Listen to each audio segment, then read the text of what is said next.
Nere malaken yam we kana diala content barwan lingwasma anda mando ne chan kwasnya mala non rwasne abana rwach kari pontin kontin lorodian ko deling abana rwach ka kwilok first by president Dr. Machaten kan ne gadang barotin kontin lokare wiki juba mechi to ka chanya ndang ro badak ka paikel ronkin ndang ro ujandang ro bakel ban jeling ka jari podame abana rwach baga kwiko dan chodalat re which ka Jonglei State chirmangai kono kor midi jatin ka kora moba ngod we are winning tele correct ko kweno ko stake ka konkel we are winning bana kula writing and la ramo chana ja kon ling ndo badana cha first by president cha je luka je ka chen ndang ro badda ka pai ker on kin ndang ro jandang ro bakel no ban je linkel ko do badana cha to ko je take a report misha no ngwad me bak kwen ka yake banywa yakel ko de konti ga ngach ki ka liang mrong ko luk chaje luk wala kana luk ngope no lok jama look shall come special court trying suspended first by president no chalat gwas men wone ne cha Dr. Machar chaje nangwad danan walu waje luktin ka juba ka freedom all Pate michukule to gwaza danan walu waje lukten chala do ne ala technician ramadan la alert ka jan SSBC maybe mala live broadcast kula let no wajen she mo ke joy so joy mo che penu balu ko mo baje luk ko wa dong terara dien me de la dan le de jalong kam le de so chao lu ko mo chaja kap jok ka jan shanga jok ka pai ka shanga jok ka jok so chano mo chaja lat chala do baje lo gor ka Friday ka jan gwatan be no ramadan la technician jen ramla let ka South Sudan Broadcast Corporation again la responsible ka tin kon lat ka live broadcast ni no en je ram money ka jodan chala je gwasme wajen ko chete ka joy wacha che chukan kana ben ke che point je ga jemi di so men je kan lel gwas me kala no ne ga chenga da ne lokal luke ne mala lukan jen wani dum wandien no re which ka juba ka freedom all luke da ne lokal bana ko ben ko dong de luk ka chenga nang ro badda ka pai kelon wacha point de che moy ka joini ga jen chenga dan and then ka jen chenga nang ro badda ko mo chiria ga mo che chuben joja gwano chuda mo jala rami mo mete ga jemi di den ja gu jeno teram mo de let ka de galat so chai jugo no chai gu jeno chi luk che bu won yam jen do badaren kwa luk kwa je passport ka je so mi che de me matok no gwad me ka jodan chala de ne de la jen final okay Jende la final ke ne de konti la prosecution team ten going ke Dr. Macharich and o de kan Ramadan and Jok melanen kasha and o ke Ramadan la forensic expert men chao nun ka South Africa gwade da ne sha electronic ne nying first by president Dr. Machar me cha nang thong mi ka chikan ko gwit and forensic expert mo jala do be intensify ka code no be new the no ka de ya le konte collect evidence ka computer Dr. Machar ki mobile ke chala do jen baka belana George no ka bab gijenu first vice president Dr. Machar ngu mi che duir no ki che coordination che jelat e ken Nuer wayami ke report da ne che kan lat kan wuta malat kana so cha jo mo cha jala de ken gwasem president presiding judge James Alala Deng yala do ne shina bu won yam ka kujimo television ke tele broadcast malatke so cha do cha yu passport kanene gorgono baje deal tour and video mo ka ku forensic expert and Ramadan goro benen bajalat kata da na che kwak ja ko lel ka ja South Africa kin me da ngai kon ni me china ti jeno en kon ke ji South Sudan connection dien ngu ke ku me South Africa ko en kwak ten ngai ke kwak ram me la president ko ngode nang ka ke no shagu jeno dong chicken with temper ke evidence ke ka kwak ten kon ti nyang first by president ni kan la no bramme be intensified ka code batai da na che ngwan che receive ke je tai dan che ngwak che ga zaman ke je no be ka blad niam na ka la evident ba ko nyot kuma kirmi yadit ba ko ngada ne te ko kenen wo ye talk so kujamo chi gen presiding judge James she kan wor chu passport ko Ramadan de dor de jalat no charge chu charge mo ke jwe ke charge dual so you can you postpone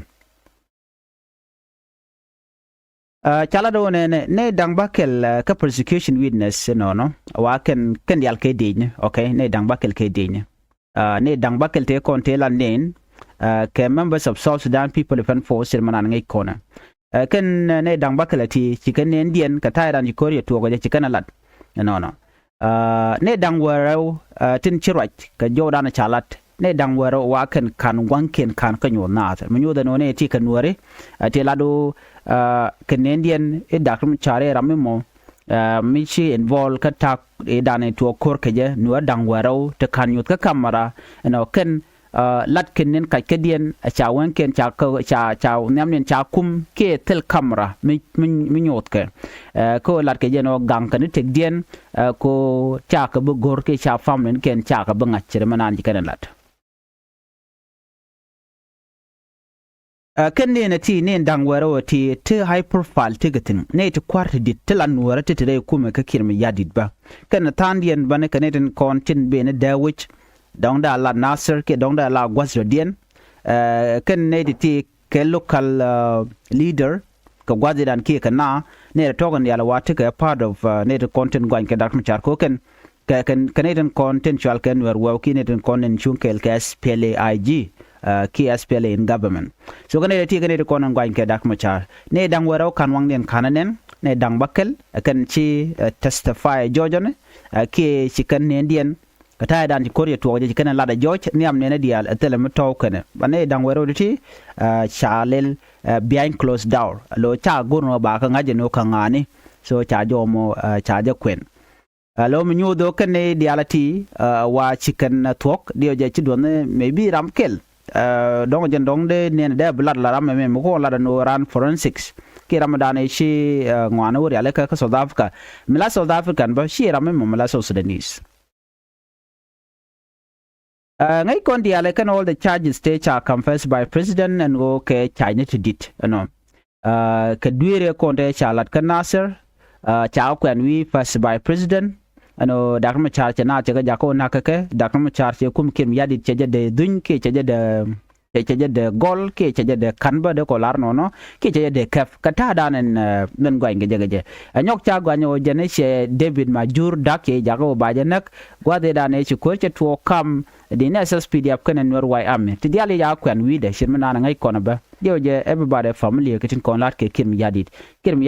adobe na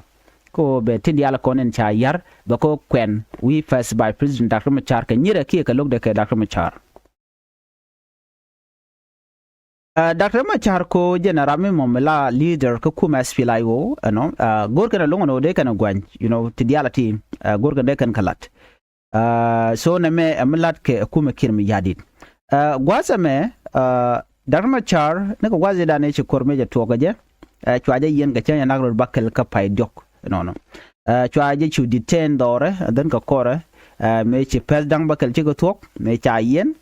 cha peno jega kan nay kwara ko ken mene international community ba cha ka peno de kan Dr. Machar te kan gul mene de konti la Africa Union cha peno de je ka first by president kan di alte cha ga deny no ci kan bi je ka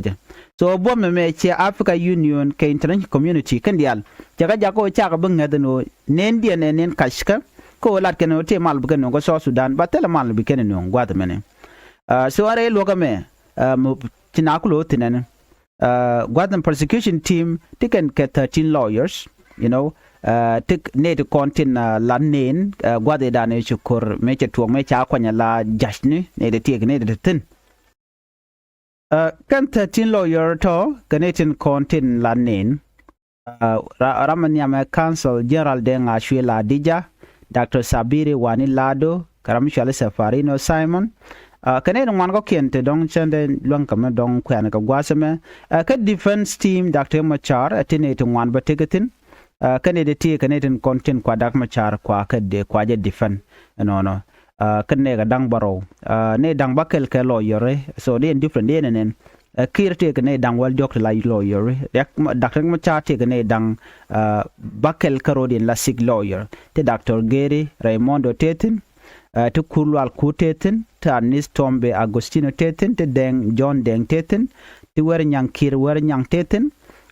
karama do dien Regina Akiriaudeng kene de ti kene ten gwasamo no ne de konta tela investigator assistant ka prosecution team te ram chala general John Duck ke major general Basilio ne de ti kene de konen lwa ke kum kirmi yadi so the reality ka report content shanong te dien link ku first by president la Dr. Machar ka lugan cha luga so ka Friday mbe bant diala kono lat ko rudin bana ko linkel en ngum balat ke shenga mi no ka Friday bant diala kon te lat ko rudin band ko ling mi mode kon jegono da la on 30 no ka pai la pai kel te kontinene so na me da la jari poran yam no ka mena na ci kona ngach wanne ka ta danan ci kor shor lat ke je but ken yam kan konu yam dong jiram jidid gwaseme ka Nuer online TV channel telo de ke ko guru channel guru jin bi channel bi support bi subscribe we di support ke jamo cause when you support the channel it keep us going jaga ko motivate ke ko motivate ba ko bete ko ken bagalat so channel right take right mi chalat ci kon diala ngach okay dio je reunion ngwan long chicken right mo chicken ling anun che de nyodo dong de ko right ke qui report kemen chalat kume United Nation ka janta kordan but a very simple long malat kenan lat ken jen wo so Sudan we re kur ke civil war enyok so na mengai kon diala no already chetwo already telam dien mi ngod jorm dong de lar no ngode chetwo so ko jana mi to already ban budu nana we kata danen chikur chetwo ka je ko de kon link ka do danen chog men chalat ka je dio je tega kind one alat link yen ka yene te kon lanas kume kirmi yadit wude shal ke lure kon chela ne cha dor shal ke patai ke yu ai cha jakaf dio je chi kon dial mission mo chana jeleng report mo kach ka chi kon dial tin kon te lat ka rodian chana kanen of course ka gwade dane chi korme cha to je dor mo ke report dane chalat mi banyo ya kel gwaseme ko gor kono bana tik ngach murungo no ngum choda lat ate kon ko ro of course ko ro ti to na setiko teten ka panel shirme channel link ti jongle to kotetin to ken yam channel mo right kamana to ka jongle gwasamo anu ngum shoda lat ka jongle chan jelin ka jari poda meni ko en jongle jen gwadan to kordi teten ge nasir ka jongle ke report da ne kon link ken yam report en chalat netin kon la kwar ko kuma SPLIO la spokesperson she can jom di chikan la ne ngo koro mo che to la tok koro che tok no che jojo gwanu chakan ne kamen ne timo tila generally ne de chala do dong chi yegen chiktes ne but they're still in question mark ta da na chalat kije lure kong ke report mi chalat gwaseme en wo chikume kirme yadi chikana lat en wo chikan area anten content kume Dr. Machar tenega tigatin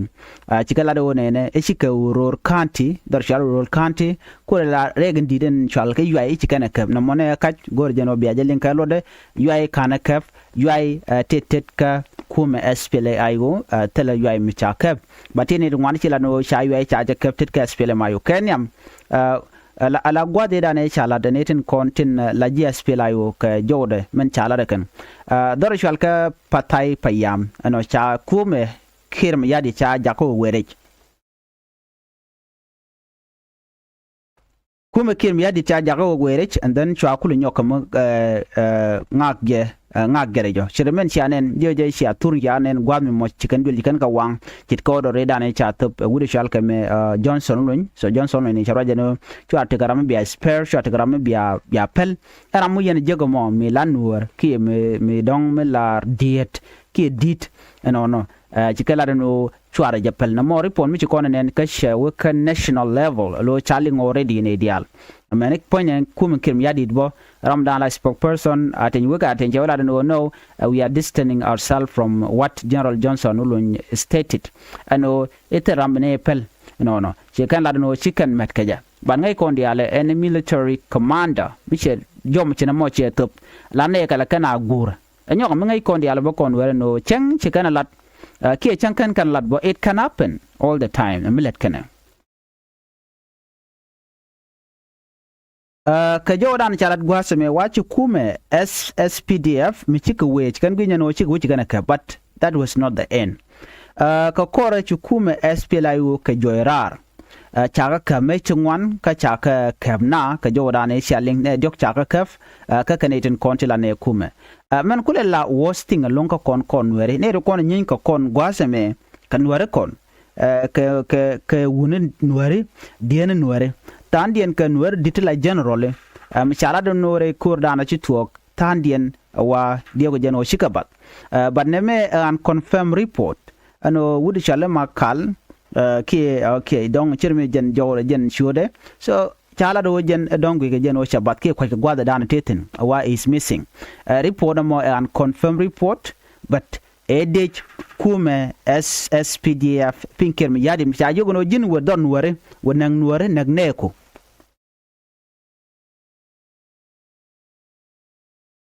so much kana mo en general mo men chala do chabat jen chale makal kwal cha jagano wer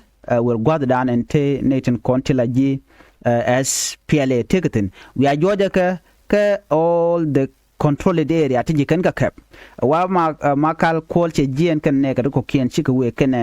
dinyi da ko laro nuare tin kon chika we kan de kon chala do wanka tech no ka wanka ni mi kan jak ko wanka ne wul village so kuma mo wang tejnat kamishi ngum jikan gurjena meju kan jes filayo de kan shojoj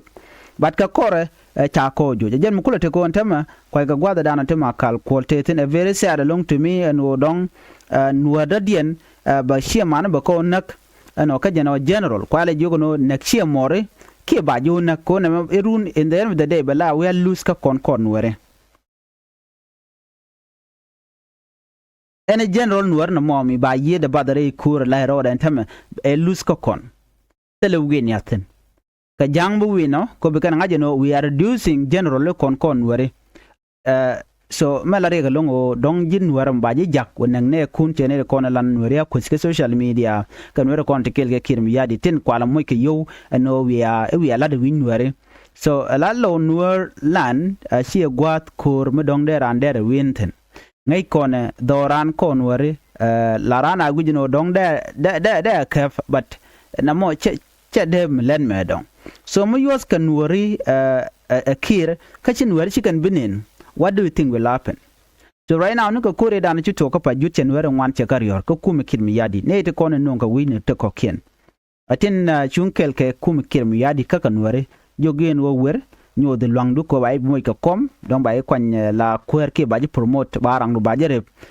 jin gwan mi luten ke win wer nakten der la gormo gwana mo gorde kamemo.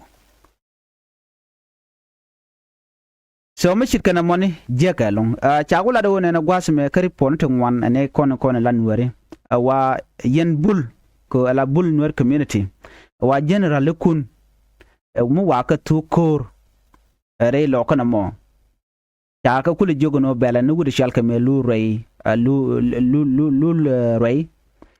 lul jaram dala spokesperson ko kuma SPLIU chen manana ngai kona jaram dala ro ni chiang ka jaram dala len ngwana especially mecha gorpan che gorno Judicial ka me call ke makal call ja take no ke tour mi che post then after that ke tour che ja chot no jen ne wun wara ke wulo ka lul jaram dala ro ni chiang ala spokesperson but chabin jek an wara wone ne jen ganga no rode lure kon gangana roda ko gwijano misharwach no chetin lada chagalat and then chi regime kirm yadi chikana bepel donc tene ko on tam right now donc baje wujba reason a kwain kaje gorge jeno tidial ajaram dana ba nyiren were ko right now donc chi ay kwain ne jangbo you know ko donc da la jangde de teno ne kirani ko tore badi kene gwijano let humiliate were chan were ana ga yara chan ga jago buga te tere kam ni kena chikaren beleling chetem right now lure kon member yaron bo dor Nueri la tok enjen so dero le tej bona ka gat ke ka chiende men ngon yam ko in future la dir na ke future long che dir jin ke tem la tam tem ka belene tok jalar bare bible ga no wa choch te ka gwade so mi chiro de thoker ke chiro de thoktin negane ku chengane ku jek ngay nien wo ne future will not forgive you ki menten yam che jibe pelika ko lerika tem right now ti all the power ti lonke liu no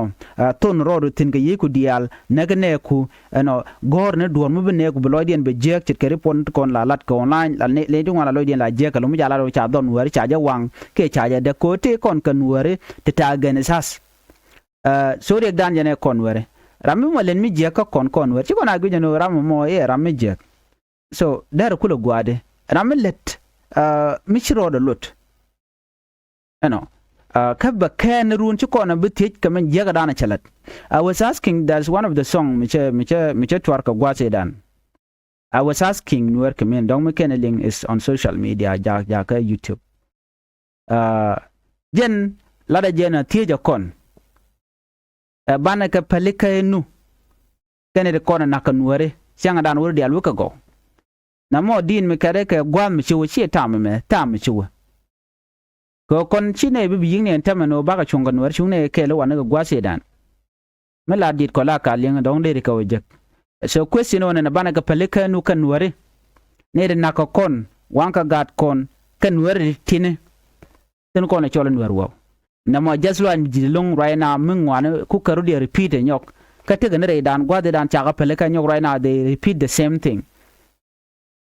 gore jen wade kon te ke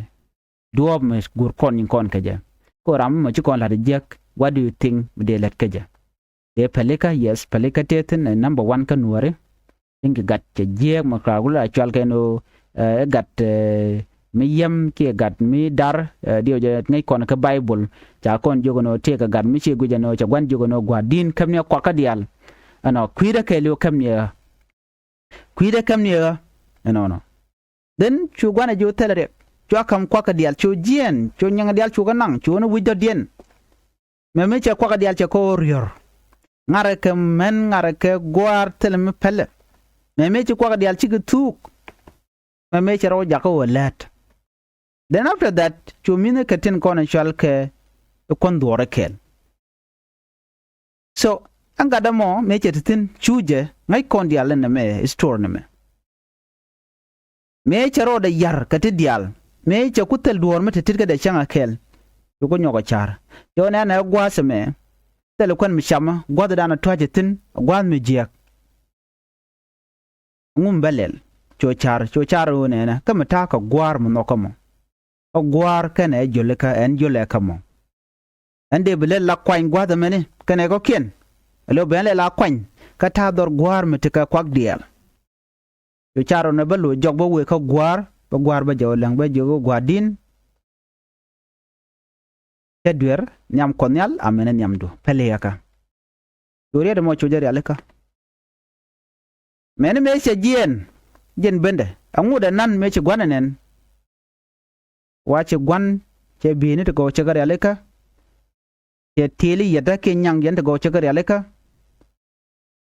en gwasemo chuna jogo no wi alora gada tuka we yo gad chwa jalor yo gada jo mala yat pinyam de jo jogo no baba I'm sorry kati jeg diala kone chalat te duel nyam ko nyala men nyam do paliaka jin chwala sheng ala ramadan la gadu kwa sheng alo ala ledu kallet dialan kon te geje o dor gwante ga latu mo yo gana jogo terek men dina jena long ngude teka ki tek raji so kujamo jin gada man wakalo jen bende wene ci bende cheng cha mo karwat mi ci bus cha nek cha ngar cha jangar te gardien te jor som gi koname yene dial kon lat ke jek ano shen ga gada mo ngode shin wari ye lok la yende jek kun yen ka lat biale ne ben cheng by welcome bad jin gan mi cha ji pel ka kel che goro bi mi do dien mi jegro dien biele nyoko mi le dija mu gur kan ji joleka jen jul gur kama gor jeno jin bi chara again especially ka tama me jin wara mo gwandan en war so jin gada ci jieno ci don war ci bañ pin jin gada dana chala no gan mi ci bat wi nong no kon ka ci more ne ka ci more ka run mi ci problem ci ben dom ñolu jogo no loka ka ci war ci kan ya log bala ja received by welcome ba kan laro bigana kulat kana kunyal janta danan te kon gaja to kur to kon tawra ina kunyal bo kon pele karede bo kon jago ko kon win ci mete bor chete tenen wer way ami kati ne te konti la spela yo tegatin bo kon kam juch ko ter kon chonan ci kon ter wo kon dun aden ko kan ci enter kon ngona kan e kare nyalmo milakin mi yadi la bogum chon me bala jari pora nyam dande nywa yekel gwas me mi jiram jedit kan online tv channel ko nywane ko ken en biata kamal bye bye